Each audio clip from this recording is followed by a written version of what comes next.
Hey everybody, Rob here. It's time for two stories from the Malicious Compliance subreddit, but in this one, they're both from the same OP. First one, clean the fryer just before Friday night rush? Yes, ma'am. Let's jump right in. Hey, did you know 55.5% of you aren't actually subscribed to the channel? Please hit that subscribe button for more daily Reddit stories. Quick setup.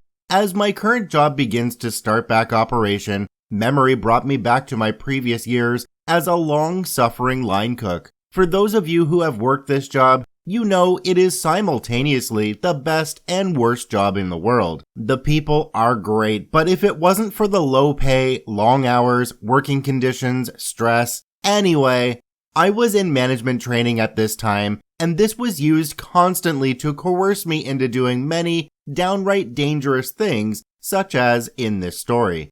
But this time, it bit them in the rear. This is not exact as it was a few years ago, so exact times may be off and words not correct, but it's as close as I can remember, and will happily answer questions for clarification where I can. The story. On this particular Friday, I was working what we called salad side, which meant I was in control of the salads, pizza oven, and fryer.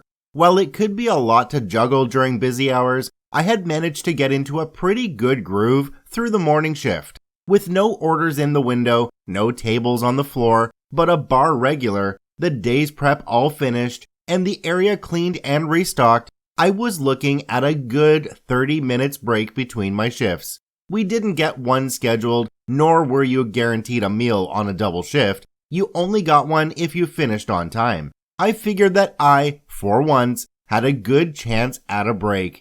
After checking with the other line cook on duty, I let the general manager, or GM, know I was ready to go on break and to check my part of the kitchen. From now on, she will be referred to as Lazy Daisy, because that is what she was, lazy. She is the source of many terrible events in this building, and her nickname used here comes from these.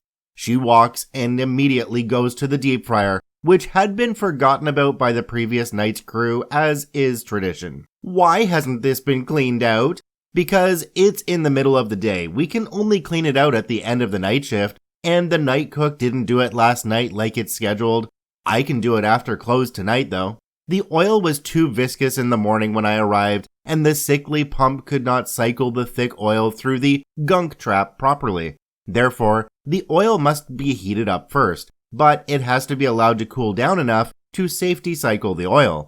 Even if we tried anyway, the time spent cleaning the fryer prevented a lot of essential prep work to be done before opening, and then you had to hope the fryer would be ready before opening. While this may not be a problem with some fryers, this old girl has seen better days and took forever to get started. Often, the opening manager coming in at 8 a.m. had to turn it on to make sure it was alive for the 11 a.m. open.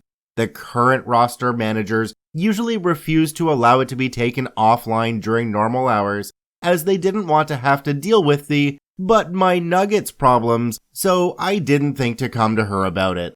No idea what possessed her to want it done now of all times. Quit being lazy and swap out the oil and clean this fryer. It's disgusting. This is not the attitude I want in future management.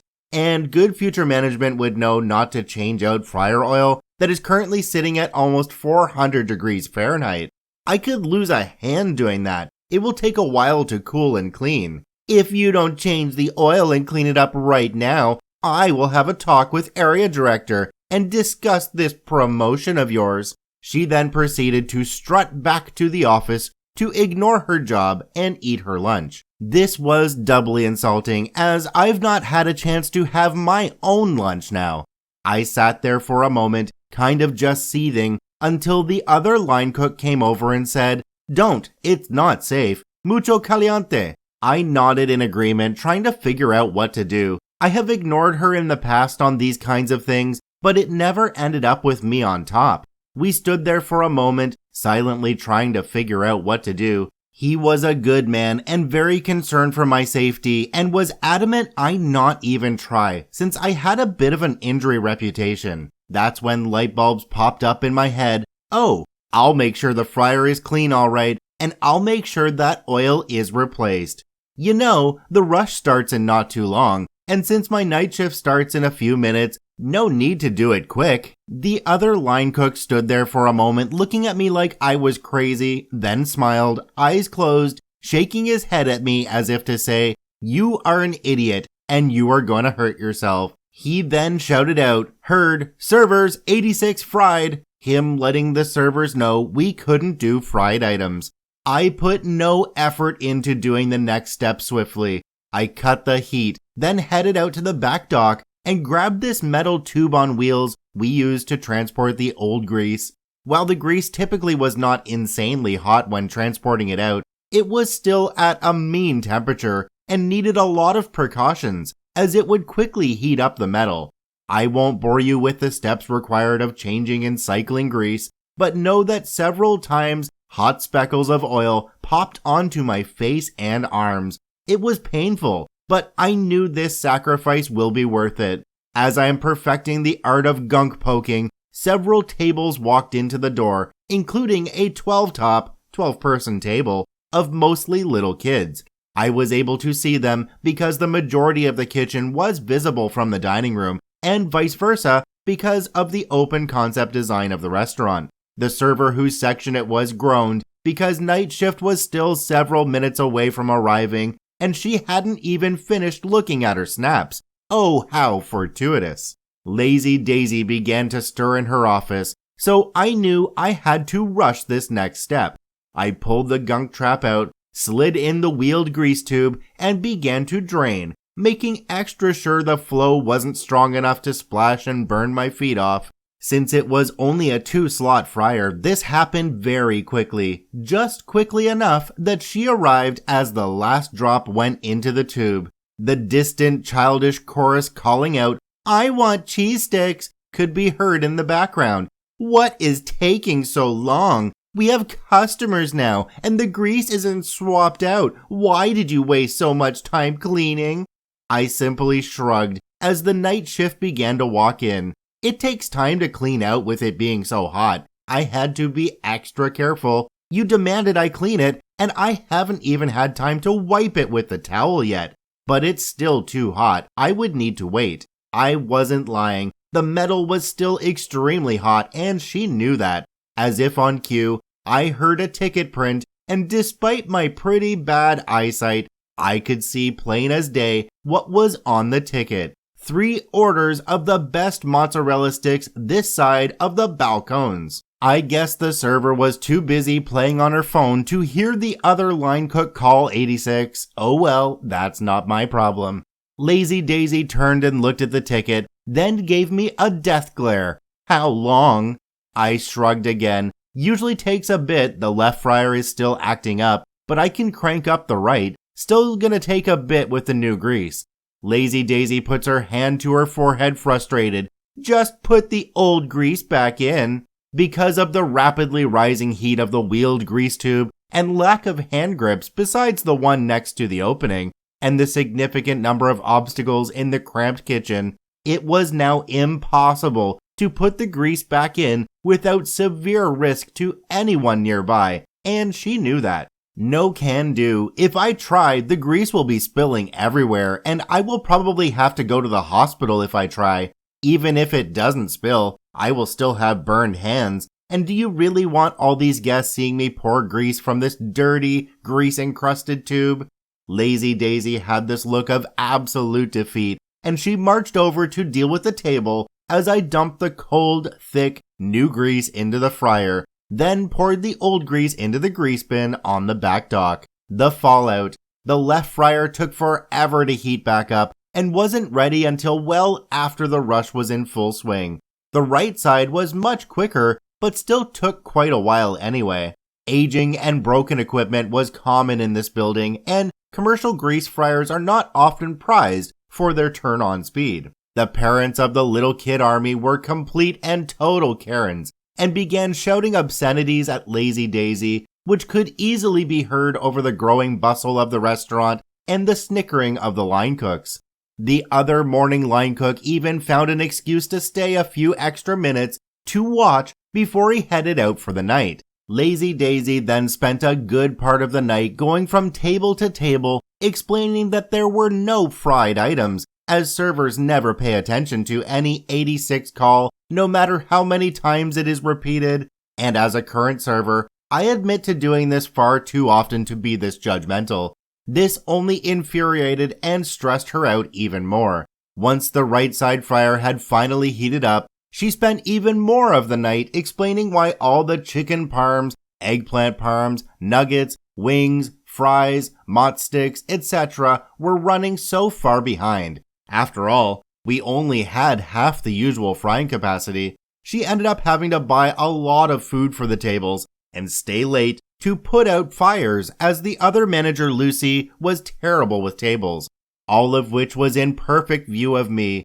Thank you, Open Concept Kitchen. After close, I got a stern talking to from Lazy Daisy and Lucy, but they knew I had won this round and knew that Lazy Daisy was the one who demanded I clean the fryers so soon before the night began. I never ended up eating lunch that day, but before I turned off the fryer for the night, I made sure to sneak out with one quick item, a batch of 5 delicious mozzarella sticks.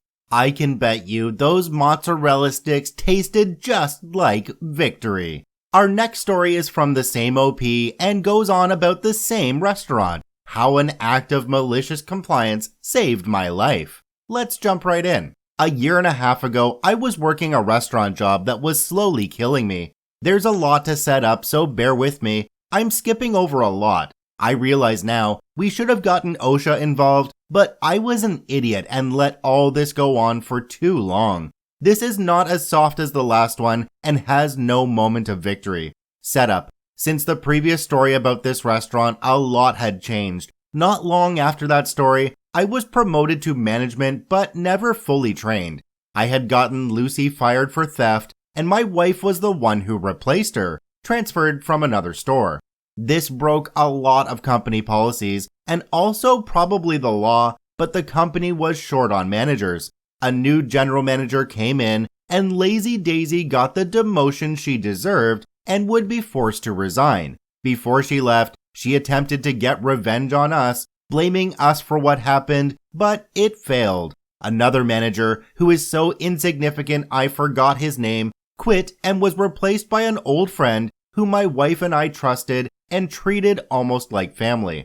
At first, things started to finally be looking up in that terrible restaurant. Then, we quickly realized that the new general manager was a full-scale level 10 Karen. General manager Karen had made me and wife priority targets in her wrath. She quickly became aggressive, vindictive, and malicious at every opportunity. She fired half the staff, trapping some of them to do so, insulting people until they snapped, and fired them. She fired one cook after telling me to skip cleaning and get off the clock, and the known neat freak night cook threw a fit, rightfully so, at the dirty line. She fired him, then forced me to work the night off the clock for not cleaning. It was supposed to be my night off. We are at this point critically understaffed. Wife and I's schedules are pushing 80 hours every week. The marriage was in free fall from our stress and the incessant berating from General Manager Karen. Every moment we had together was usually interrupted by a phone call demanding one of us come in. I had gone from mainly managing to going back to line cook and dish, with my only real managing time being having to come in at 8 a.m. to do soft opens, unlock the door for the staff, do paperwork, count safe, and help throw truck. Some days I was pushed to as many as 18-hour shifts, 8 a.m. to 2 a.m. the next day. Few days I got breaks, no food during the day besides what I could sneak, averaging 4 hours of sleep if I managed to steal a meal on my way out the door and not have to cook. If I was lucky, I got a short day or 2 days off the same week. My body began to fail, but I was that idiot too dumb to quit and willing to do almost anything that was expected of me. My wife and I's vacation finally came, and during it, I suffered some kind of respiratory failure, The doctors there brought me back with a bill as large as all of our spending money for the trip, citing asthma as the likely cause without investigating. I had found it weird that my activity-based asthma had been triggered while lying in bed and had suddenly resurfaced after years of dormancy, but I paid it no mind. I should have, but this did severely anger me, and I started to finally figure I needed to get out of there. Over the following weeks, my lungs would dramatically drop in ability, but I chalked it all up to just simply asthma. After all, that's what the doctor said. On to the story. After weeks of grief for my wife's and I's vacation, which included even more insane hours and odd jobs, General Manager Karen suddenly decided to go on a vacation of her own, lasting a full week. It was the last day of the pay period, and my clock out was in the upper 80s the previous week and upper 90s that week. I was hollow-eyed and barely able to breathe. I still thought it was just my asthma and lack of sleep. On her way out the door, she whipped several cooks into a tizzy and attempted to get them all fired, and then handed me a massive list of chores to do while she was gone. Well, all of this stuff should have long been done. Years of neglect and the months of severe understaffing made all these duties simply impossible to accomplish. Every new hire had been chased off by her and making up for it with ever-increasing overtime. A lot of progress had been made, but there was still months more to do to fix the neglect from the reign of Lazy Daisy. I told her flatly that this list was impossible to do in a week, maybe not even a month. Then she uttered the words I had not known I was waiting for. She angrily screamed, "If this isn't done, you and wife don't even bother ever coming back on the day I get back. Do it or else." Before I could even say anything, she rushed out the door to go on her vacation, and I looked down in defeat. The whole of the staff knew I was at a breaking point, and the faces they had been making told me I was not going to survive doing this. I would spend a lot of the week trying my best, but my body was giving up. One day, I slept in the office as it was too late to bother driving home. By the last day of pushing ourselves and the staff to the breaking point, we had accomplished about 1/5 of her list and blew our labor far beyond what corporate allowed. Everyone had significant overtime. As the last day came to a close and I finished the floors around the dish pit, me and wife looked at the clock. 3 a.m. The meeting and the moment she returned. 6 a.m. We were both scheduled doubles the next day. 6 a.m. to close, thanks to the meeting. Karen's words were stewing in my head, and if it was not for that sentence, I probably would have slept in the office that night or kept working to finish the list. We decided, you know what, screw this place. Karen said we shouldn't come back if the list wasn't completed, and well, it wasn't. So we complied. We left our keys, stole an industrial-sized box of chicken nuggets, and walked out the door. We never came back, just like she said we should. The time clock read about 105 hours. The fallout. The rest of the story is told to us by secondhand. Mainly the family friend and some coworkers at first, but after they quit, we got updates from a relative of the new manager that I happened to be working with. Small world. According to them, after we had left, staff morale had plummeted. The last dishwasher, I was the second to last after the other two were fired, would be brought to his mental breaking point and stormed out the door a few days later. People began to quit left and right. The staff apparently looked up to me and wife since we had stuck through everything with them shoulder to shoulder and in the trenches, unlike other managers like Lazy Daisy and Karen. The state of the store decayed as the downward spiral continued, and store revenue went through the floor. We were the straw that broke the camel's back. Last I heard, Karen had an empty store, few employees, and nobody to shout at. And that was before 2020 began to dawn. I'm sure that store hasn't survived this long. My health was still declining, but had dramatically slowed. Some days it even felt like it had improved. I thought this was just where my body was going to be and that asthma was what was keeping me down. 2 months after quitting, I collapsed at my new job. My lungs were not working. It was an asthma attack on a level I had not felt since the vacation. I was brought to the hospital by ambulance and discharged in short order as I recovered. Another massive bill, and still lost as to why. A week later, I had fallen ill and took the day off. I went to my doctor to get a doctor's note when suddenly they wheeled me into intensive care.